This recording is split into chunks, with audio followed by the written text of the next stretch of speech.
Australia ನ್ಯೂಜಿಲೆಂಡ್ಗೆ ಹಾರಿದ ಕೈ ಶಾಸಕರು.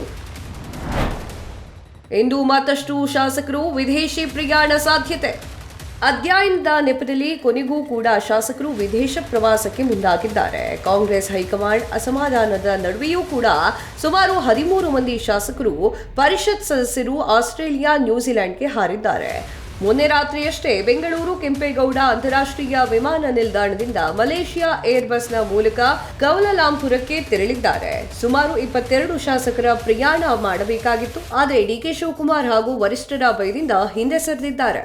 CM ಕುರ್ಚಿ ಕಾದಾಟದ ನಡುವೆ ಹಲವರು ಹೋಗೋಕೆ ಮನಸ್ಸಿದ್ರು ಮಾಧ್ಯಮಗಳ ಕ್ಯಾಮೆರಾ ಕಣ್ಣಿಗೆ ಬೀಳ್ತೀವಿ ಅನ್ನುವಂತಹ ಕಾರಣಕ್ಕೆ ಬೆಂಗಳೂರಿಗೆ ಬಂದಿದ್ರು, ಫ್ಲೈಟ್ ಹತ್ತಿರಲಿಲ್ಲ.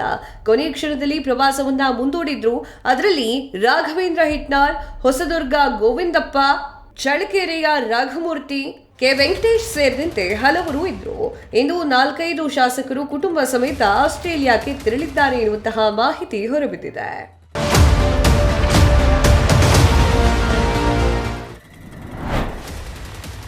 ಆಸ್ಟ್ರೇಲಿಯಾಗೆ ಹೋಗಿದ್ಯಾರು? ಯಶವಂತರಾಯಗೌಡ ಪಾಟೀಲ್ ಇಂಡಿ, ಪುಟ್ಟರಂಗ ಶೆಟ್ಟಿ ಚಾಮರಾಜನಗರ, ನಾಗರಾಜ್ ಯಾದವ್ ಪರಿಷತ್ ಸದಸ್ಯ, ದೇವೇಂದ್ರಪ್ಪ ಜಗಳೂರು, ಎಚ್.ಡಿ. ತಿಮ್ಮಯ್ಯ ಚಿಕ್ಕಮಗಳೂರು, ಬಿಎಂ ನಾಗರಾಜ್ ಸಿರುಗುಪ್ಪ, ಹಂಪನಗೌಡ ಬಾರ್ದಲಿ ಸಿಂಧನೂರು, ವಸಂತ್ ಕುಮಾರ್ ಪರಿಷತ್ ಸದಸ್ಯ, ಶರಣಗೌಡ ಭಯ್ಯಾಪುರ್ ಪರಿಷತ್ ಸದಸ್ಯ, ಅಲ್ಲಮ ಪ್ರಭು ಪಾಟೀಲ್ ಕಲಬುರಗಿ ದಕ್ಷಿಣ, ಡಿ ತಿಮ್ಮಯ್ಯ ಪರಿಷತ್ ಸದಸ್ಯ, ಎಆರ್ ಕೃಷ್ಣಮೂರ್ತಿ ಕೊಳ್ಳೇಗಾಲ, ಕೆ ಶಿವಕುಮಾರ್ ಪರಿಷತ್ ಸದಸ್ಯ ಈಗಾಗಲೇ ಆಸ್ಟ್ರೇಲಿಯಾದ ಸಿಡ್ನಿ ಟೂರ್ನಲ್ಲಿದ್ದಾರೆ. ಒಂದು ಸೆಟ್ ಕಾಂಗ್ರೆಸ್ನ ಶಾಸಕರು ಹಾಗೂ ಎಂಎಲ್ಸಿಗಳು ಈಗಾಗಲೇ ಸಿಡ್ನಿ ಟೂರ್ನಲ್ಲಿದ್ದಾರೆ. ಇದೀಗ ಮತ್ತೊಂದು ಸುತ್ತಿನ ನಾಯಕರು ನ್ಯೂಜಿಲೆಂಡ್ಗೆ ಹೋಗ್ತಾ ಇದ್ದಾರೆ. ಇವತ್ತು ಹೋಗುವ ನಾಯಕರುಗಳು ಯಾರು ಅನ್ನೋದನ್ನ ನೋಡುವುದಾದ್ರೆ,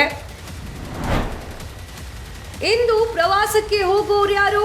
ಬಸವನಗೌಡ ದದ್ದೂಲ ರಾಯಚೂರು ಗ್ರಾಮೀಣ, ಕೆ ವೆಂಕಟೇಶ್ ಸಚಿವರು, ಜಿಟಿ ಪಾಟೀಲ್ ಬಿಳಗಿ, ಬಿಬಿ ಚಿಮ್ಮನ ಕಟ್ಟಿ ಬಾದಾಮಿ, ರಾಘವೇಂದ್ರ ಹಿಟ್ನಾಳ್ ಕೊಪ್ಪಳ, ವಸಂತಪ್ಪ ಮಾಯಗೊಂಡ ನ್ಯೂಜಿಲೆಂಡ್ಗೆ ಹಾರಲಿದ್ದಾರೆ. ಈ ನಡುವೆ ಫಾರಿನ್ ಹೋಗೋದಾ, ನಾಯಕರ ಕೆಂಗಣ್ಣಿಗೆ ಗುರಿಯಾಗೋದಾ ಅನ್ನುವಂತಹ ಟೆನ್ಷನ್ನಲ್ಲಿ ಹಲವು ನಾಯಕರು ತಟಸ್ಥರಾಗಿದ್ದಾರೆ. ಪ್ರವಾಸದಿಂದ ಹಿಂದೆ ಸರಿದಿದ್ಯಾರು?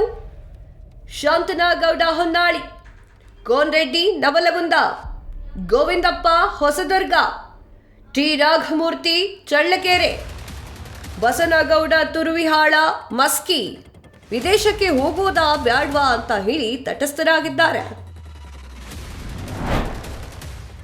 ಶಾಸಕರ ಪ್ರವಾಸದ ಮೇಲೆ ಡಿಕೆ ಬ್ರದರ್ಸ್ ಕಣ್ಣು. ಇನ್ನು ಅಧ್ಯಯನದ ಪ್ರವಾಸದ ಹೆಸರಿನಲ್ಲಿ ಶಾಸಕರು ವಿದೇಶ ಪ್ರವಾಸವನ್ನ ಮಾಡ್ತಾ ಇದ್ರು. ಪ್ರಸ್ತುತ ಸಿಎಂ ಬದಲಾವಣೆಯ ಕುರ್ಚಿಯ ಸನ್ನಿವೇಶದಲ್ಲಿ ನಾನಾ ಅರ್ಥಗಳಿಗೆ ಕಾರಣವಾಗ್ತಾ ಇದೆ. ಒಂದು ಕಡೆ ಮೊದಲು ಎಚ್ಚರಿಕೆ ನೀಡಿದ್ರು, 2 ತಿಂಗಳ ಮೊದಲೇ ಪ್ರವಾಸ ನಿಗದಿಯಾಗಿತ್ತು, ಈಗೇನೂ ಹೊಸದಲ್ಲ ಅನ್ನುವಂತಹ ಕಾರಣಕ್ಕೆ ಹೈಕಮಾಂಡ್ ಸೈಲೆಂಟ್ ಆಗಿದೆ.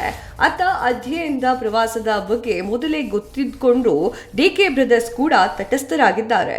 ಆದರೆ ನಾನಾ ರಾಜಕೀಯ ಅರ್ಥಗಳು ಸೇರ್ತಾ ಇರೋದ್ರಿಂದ ಈಗ ಡಿಕೆ ಬ್ರದರ್ಸ್ ಕೂಡ ಪ್ರವಾಸದ ಮೇಲೆ ಅನುಮಾನದಿಂದ ನೋಡುವಂತೆ ಆಗಿದೆ. ಇನ್ನು ಪ್ರವಾಸ ಹೊಸದರಲ್ಲಿ ಎಲ್ಲರೂ ಕೂಡ ಸಿಎಂ ಪರ ಬೆಂಬಲಿಗರೇ ಇಲ್ಲ, ಡಿಕೆ ಶಿವಕುಮಾರ್ ಬೆಂಬಲಿಗರೂ ಇದ್ದಾರೆ. ಹೀಗಾಗಿ ಓಪನ್ ಆಗಿ ಡಿಕೆ ಶಿವಕುಮಾರ್ ಅಸಮಾಧಾನವನ್ನ ಹೊರಹಾಕದಿದ್ರೂ ವಿದೇಶದಲ್ಲಿ ನಡೆಯುವಂತಹ ಕಾರ್ಯಚಟುವಟಿಕೆಗಳ ಮೇಲೆ ಕಣ್ಣಿಟ್ಟಿದ್ದಾರೆ ಅಂತ ಹೇಳಲಾಗ್ತಾ ಇದೆ. ಹೀಗಾಗಿ ಅಲ್ಲಿ ಕೃಷಿ, ಹೈನುಗಾರಿಕೆ, ಅಧ್ಯಯನ ಬಿಟ್ಟು ಬೇರೇನಾದ್ರೂ ಚಟುವಟಿಕೆ ನಡೆದ್ರೆ ಅನಂತರ ಮುಂದಿನ ನಡೆಯನ್ನ ತೆಗೆದುಕೊಳ್ಳೋಕೆ ಅನ್ನುವಂತಹ ತೀರ್ಮಾನಕ್ಕೆ ಬಂದಿದ್ದಾರೆ.